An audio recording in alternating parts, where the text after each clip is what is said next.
자, 이제 근로자 개념 또 중요한 거니까 보도록 하죠. 근로자 개념은 노동법은 심플합니다. 근로자는 보호하고 근로자가 아니면 절대 보호하지 않는. 즉 이걸 all or nothing이라고 합니다. 근로자인 경우는 100% 보호하는데 근로자가 아니면 0%로 보호하는 거예요.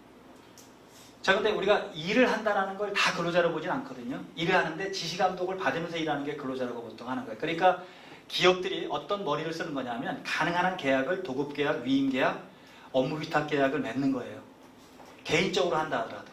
아까 왜 그 사내하청 이런 건 회사 대 회사로서 도급계약을 맺은 건데 개인 도급계약을 맺는 겁니다. 개인 택배계약을 맺는 거고 개인 용역계약을 맺는 그런 형태가 되는 거죠. 그런데 계약을 그렇게 맺었으면 그냥 도급답게 용역답게 하면 간섭하지 않죠. 근데 실제는 근로자같이 써버리는 거거든요. 그러니까 이제 그만두고 나면 이 일한 분들이 처음에는 계약서는 근로자 아닌 걸로 계약을 했음에도 불구하고 우리는 이 계약서는 안 본다고 했으니까 실제 활용한 방식을 봤다고 했으니까 그러면 근로자로 주장을 해서 소송을 제기하면 대부분 다 근로자라고 봐버려요. 왜 근로자라는 주장을 할까요? 근로자들이 일하는 분들이 처음에는 계약서에는 도급계약을 그냥 맺어놓고도 결국은 퇴직금입니다. 그 다음에 퇴직금 플러스 뭐죠? 연장, 야간, 휴일수당 등등을 받으려면 근로자인 경우만 받을 수 있단 말이죠. 그러니까 사업주의 같으면 한 푼도 못 받잖아요. 그러니까 주로 제가 볼 땐 퇴직금 문제예요. 왜냐하면 퇴직금이 1년에 30일분이니까 1년에 한 달치란 말이죠. 그러니까 당연히 청구할 수밖에 없는 그런 틀인데 그 청구하려면 근로자여야 되니까 나는 근로자라고 주장하는데 그때 주장하는 건 계약서는 안 본다고 했으니까 그렇죠. 실제 누가 지시감독했다는 걸 주로 봅니다. 그럴 때 이제 판례가 판단하는 게 요 한 10개 정도의 징표예요. 이거를 종합적으로 본다라고 하는데 법원에 우리가 법률에는 근로자는 사업 또는 사업장에서 임금을 목적으로 근로를 제공하는 자가 중요한데 이때 계약 형식은 불문하고 이것도 아까 형식과 실질이 다르면 실질을 중심으로 한다고 본 거예요. 종속관계인지 여부를 기준으로 근로자성을 판단한다. 이 종속관계, 그걸 사용 종속관계라는 표현을 써요. 즉 비자주적으로 일을 했느냐, 자주적으로 일했느냐.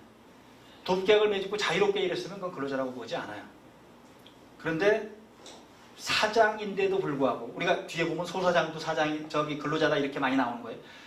형식적으로 사장이지만 실제로 시키는 것밖에 못했다라고 하면 근로자라고 보는 거예요.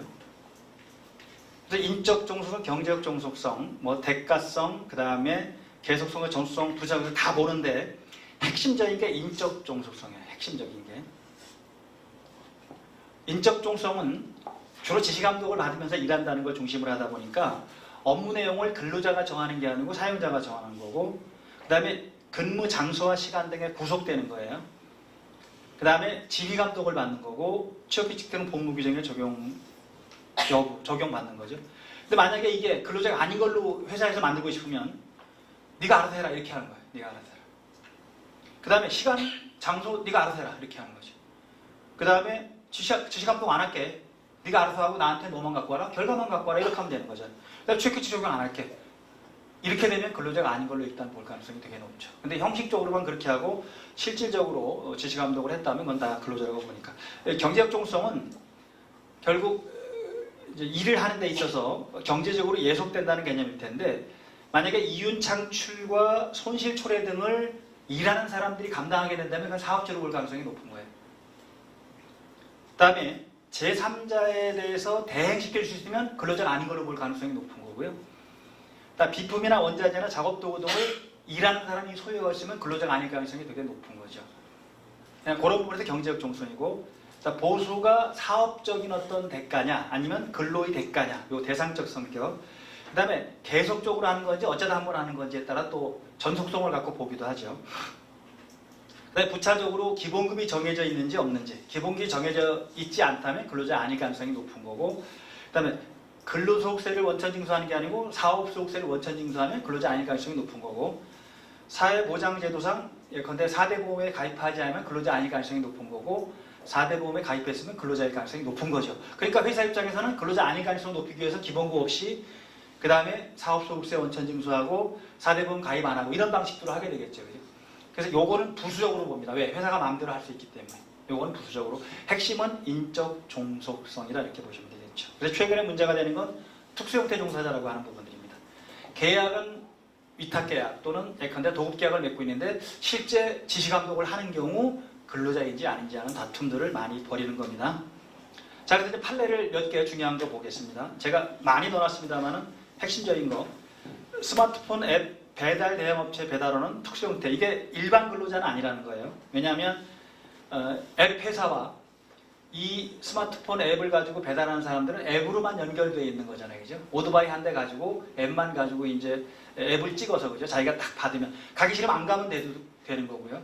근데 이 친구가 이제 사고가 난 거거든요. 사고가 나서 이제 사망을 했는데 그러니까 이제 근로복지공단이 이 근로자로 와서 이제 예컨대 저걸 한 거죠. 배상을 해주고 보상이죠. 산재 보상을 해주고 뭘 청구한 거죠? 미가입죄니까 미가입죄는 50%를 추징하게 되는 겁니다. 그러니까 이제 이 배달앱 회사가 아니다. 이 친구는 근로자 아니다. 이 친구는 사업주다 이렇게 주장을 한 거죠. 그러니까 이제 대법까지 가는데 대법원은 특수형태 종사자들을 본 거예요. 특수형태. 특수형태는 일반 근로기준법이 적용되는 건 아닌데 노조법에서 노조법이 아니고 산재보험법에서 특수형태로 봐서 산재보상을 해주는 거죠. 보험료를 받고 그 방식으로 해서 일단 특수형태로 보상은 할 수 있는 방법은 찾아낸 건데 사실은 이 스마트폰 앱을 통해서 배달하는 사람들은 근로자로 보는 게 맞는 것 같아요. 왜냐하면 이분들은 이게 아니면 생활이 안 되잖아요. 그죠? 먹고 살기 위한 그런 틀들인데 그 다음에 이제 우리 근로자 아니라고 보는 거 여러 가지가 있는데 자기가 하기 싫으면 안 해도 된다는 그 등등인데 먹고 살려면 해야 되거든요. 생존의 문제죠. 그 다음에 뭐 물론 전속 왜냐하면 A라는 회사에도 속할 수 있고 B라는 회사도 C로 다 속할 수 있죠. 대리운전 같은 것도 마찬가지잖아요. 그죠? 그러나 어떻든 그것만 가지고 전속이 없다고 볼 수는 없거든요. 그런 의미에서 볼 때는 여기는 전속을 인정한 거고 일단 근로자 관련된 부분들은 당사자 간의 다툼이 워낙 많고 제 박사학위 논문이 사실은 이 근로자 개념의 이제 어떻게 보면 재구성을 다시 한번 해보려고 했는데 뭐 제목은 좀 바꿨습니다만은 이분들까지도 적어도 근로자로 보려고 그러면 근로자를 안 본다 하더라도 특수형태 근로자로 봐야 된다는 쪽으로 그래서 보상이나 이런 걸 해줘야 되니까 논리를 좀 정리했던 그런 틀입니다. 아주 중요한 그런 판례고요. 다만 요 정도면 아마 근로자로 봐도 되는 부분들인데 특수형태를 보다 보니까 조금 보호에 미흡한 부분이 생길 수도 있습니다. 자, 근데 백화점에서 의류 같은 거 이렇게 판매하고 도급계약 또는 사업자 계약, 판매 계약을 맺은 그런 사람들도 그러니까 이거는 기본급도 없는 거예요. 매출 실적에 따라서 판매 용역 계약이고 매출 실적에 따라서 수수료만 받는 백화점 판매원인데 이 판매원들이 다 근로자라는 건 아니에요. 이 백화점에서는 근로자라는 보는 겁니다. 그렇죠? 특수한 상황을 이렇게 봐서 그래서 단순하게 판매 용역 계약을 맺고 수수료만 받았다 하더라도 근로자일 수 있다라고 이해는 하시도록 하고요. 그 다음에 이제 캐디가 조금 재미있는 판결입니다. 근로기준법상의 근로자는 아니기 때문에 퇴직금, 연차휴가 수당 등등을 청구할 수는 없다. 근로자가 아니기 때문에 근로기준법상의 근로자는 아니기 때문에 이제 그렇게 보호를 안 한다라고 했습니다. 근데 다음 판례가 노조법상의 근로자로, 즉 근로기준법상의 근로자는 아니지만 따라서 퇴직금이나 연차휴가 수당 등등을 청구할 수는 없지만 노조법상의 근로자이니까 노조를 조직할 수 있다. 노조를 조직할 수 있다는 것은 단체 교섭을 요구할 수 있다는 거죠. 그죠? 그럼 결국 이제 구분된 겁니다. 그래서 이제 우리는 명쾌하게 딱 지금 이론상으로 정립은 안 되어 있지만 이제 벌써 3개입니다. 특수형태라고 하는 부분들, 그죠? 산재보험만 적용되는, 4대 보험만 적용되는 특수형태가 있고 그 다음에 근로기준법상의 근로자가 있고 노조법상의 근로자가 있고 같은 근로자라는 말을 쓰는데 다른 거예요.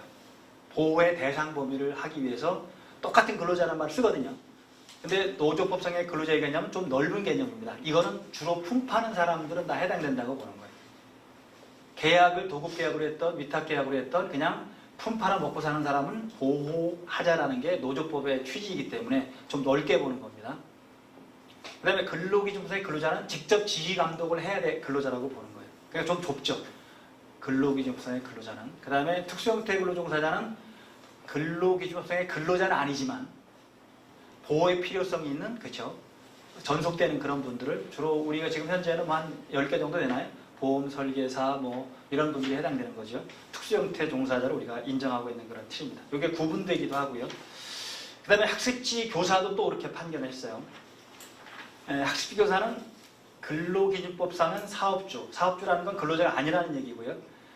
대신 노조법상은 근로자에 해당한다. 이렇게 판결했습니다. 여러분이 잘 아시는 빨간 펜이든가요, 뭐 재능교육이든가 그런 게 있었죠, 그죠? 재능교육이든가요. 오랫동안 왜 그 소송에 가기도 하고 막 농성도 하고 왜 장기간 뭐 첫 며칠인가 뭐 이런 부분 했었잖아요, 그죠?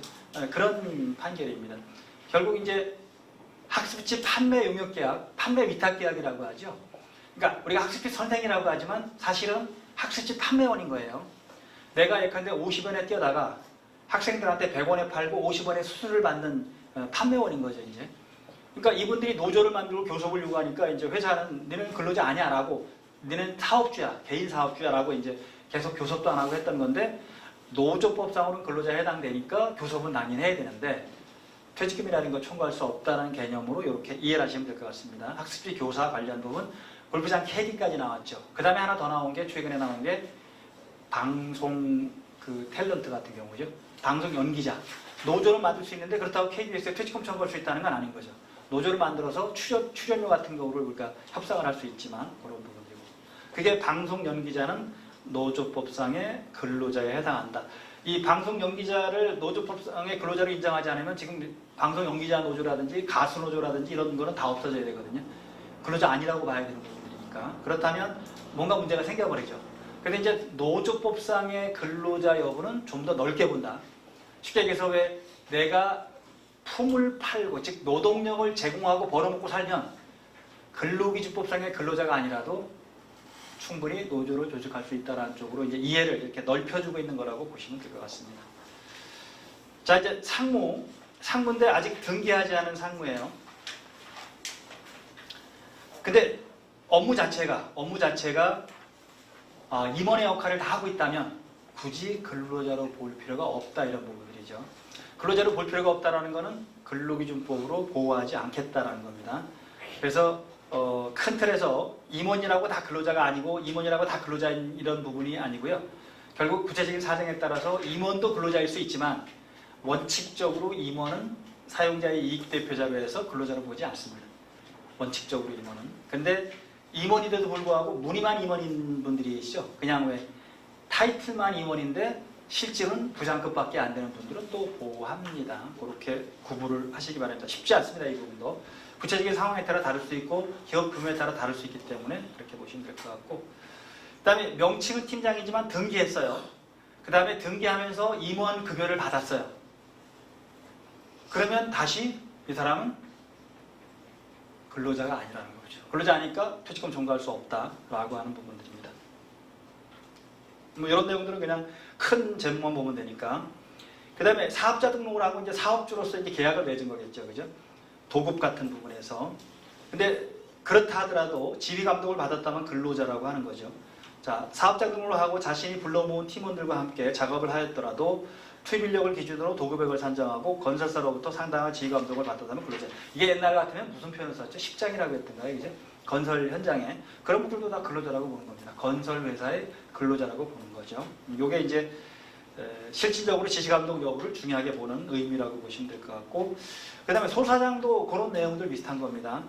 그러니까 형식적으로는 소사장이지만 실질적으로는 예컨대 원청의 지시감독을 받았다라고 하면 당연히 근로자라고 보는 건데, 판결 요지를 보면 소사장이라고 하더라도 사용자 측의 작업 지시를 받고 사장의 지휘감독을 받는 등, 여기서 중요한 표현들이 여러 번 나왔죠. 지휘감독 여부예요. 그게 인적 종속성을 나타내는 징표인데, 일반 근로자로 일할 때와 근로조건이 달라진 것이 없다면 근로기준법상 근로자로 볼 수 있다, 이렇게 이제 해석을 하고 있습니다. 대신 지휘감독을 받지 않는 도급제 사원은 또 근로자가 아니에요.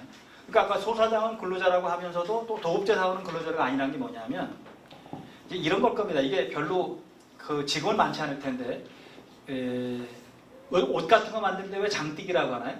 예를 들면 왜 한 장당 얼마씩 주는 형태로 하는 거죠. 예를 들면 여기가 우리가 미싱이 한 여기 10대 여기 10대 있다고 하겠습니다. 근데 10대는 근로자로 이제 일을 시키고 있는데 10대가 지금 놀고 있는 거예요. 그러니까 주변에 왜 미싱 잘하시는 분들 계시니까 우리 미싱 쓰고 나와서 몇 개 만들면 얼마 주겠다. 하루에 예컨대 뭐 한 개 만들면 뭐 10,000원인데 10개 만들면 10만 원 주겠다. 이런 방식인 거죠. 그러니까 나오든 안 나오든 상관 안 하겠다. 안 나와도 뭐라고 하지 않겠다. 그다음 몇 시에 나오든 상관하지 않겠다 하는데 나와서 잠깐 미싱을 이용해서 만드는데 한 장당 얼마씩 주겠다. 기본급 없다. 이렇게 만드는 거예요. 지시감도 안 하는 겁니다. 그냥 당신이 알아서 하고 만든 개수만큼만 내가 쳐주겠다. 이렇게 하는 거죠. 그죠? 그거는 근로자가 또 아니라는 거예요. 아까 소사장은 사장이라는 표현을 쓰지만 실질적으로는 근로자고, 여기는 사원이라고 쓰지만 그냥 근로자가 아닌 거고, 그렇게 보는 거죠. 구체적인 사정에 따라서 다른 그런 틀들이니까요. 그 다음에 신용카드 텔레마케터도 근로자다. 이건 그냥 제목으로 봐도 되죠. 그죠? 텔레마케터가 도급받은 거니까 근로자가 아니라고 주장할 수 있는데 근로자라고 이렇게 보는 거죠. 뭐 판결 내용은 보지 않아도 큰 제목만 보시면 되고요. 그 다음에 검침이나 송달 위탁원들도 근로자라고 한 건데, 이게 이제 주로 왜 전기, 수도, 가스 이렇게 검침원들입니다. 이것도 위탁 계약을 대부분 다 맺고 있거든요. 그래서 한 집 예컨대 검침하는데 뭐 얼마 이런 방식으로 해서 그 검침한 세대수에 따라 주기만 하고 기본급 없이 이렇게 해온 게 사실인데, 그런데 이 사람들도 결국 한전이나 그다음에 수도국 이런 데 근로자라고 본 그런 틀입니다. 여기서 재미있는 거 하나만 소개하고 잠깐 쉬도록 할게요. 원칙적으로 판례는 근로자라고 인정하려면 근로자인 증명을 하고 이런 이유 때문에 근로자다. 근데 근로자가 아니라고 만약에 판결하려면 어떻게 하면 되죠? 근로자가 아니라는 증거를 대고 근로자가 아니라고 해야 되는데, 이 판결은 거꾸로 했어요. 되게 참 이런 거 보면 이 판사들이 좀 너무 어떻게 보면 성의가 없다는 생각이 좀 드는 건데, 위탁원들에 대해서 취업규칙, 복무규정, 인사규정 등을 적용하지 아니하였고 근로자 아니라는 겁니다. 위탁원들이 정규직원과 달리 기본급이나 고정급을 지급받지 아니하였으며 근로자 아니라는 징표죠. 위탁원들이 급여에서 근로소득세 대신 사업소득세를 원천 징수하고 피고가 위탁원들을 위하여 건강보험, 국민연금, 고용보험, 산재보험 등에 가입하지 아니하였습니다. 이런 뭐죠? 근로자가 아니라는 거잖아요. 근데 이제 이걸 역적으로 다시 갚아버렸어요. 아니하였더라도 원고와 같이 검침이나 송달 업무를 담당하는 위탁원들은 임금을 목적으로 종속적인 관계에서 피고에게 근로를 제공하는 근로기준부상의 근로자에 해당한다고 볼 여지가 많다. 본다도 아니고 여지가 많다 이렇게 해놓고, 그럼 여기서 종속적인 관계 뭐 이런 등등을 뭘 입증을 하고 이래서 종속관계에 있으니까 근로자다라고 해야 되는데, 앞에는 근로자가 아닌 것만 잔뜩 나열해 놓고 그렇지만 근로자다. 이걸 이어령 비어령이라고 하는 것이. 누구 맘이라는 거죠? 그냥 판사 맘이라고 하는 건데, 가장 바람직하지 않은 판결문이에요. 원래 판결문은 논리가 맞아야 되죠. 이렇기 때문에 이렇다, 그죠? 이게 아니기 때문에 이게 아니다 이래야 되는데, 지금 이게 아닌데 이게 기다 이렇게 지금 가고 있는 거잖아요. 이게 사실은 되게 어려운 그런 부분들입니다. 물론 뭐 이 판례를 이렇게 한 이유는 있습니다. 이 사람도 벌어먹고 살아야 되는데, 쉽게 얘기해서 그죠? 퇴직금도 안 주고 등등 하니까 적어도 퇴직금 주고 하라는 그런 틀일 텐데, 그러려면 뭐라 해야 돼요? 근로자인 증빙을 왜 나열하고 나서 그러니까 근로자다 이렇게 해야 되는 거지, 근로자가 아닌 것만 잔뜩 나열해놓고 그래도 아무리 봐도 근로자다 이러니까 이게 도대체가 무슨 말인지 모르겠는 그런 판결이라고 보시면 되겠습니다.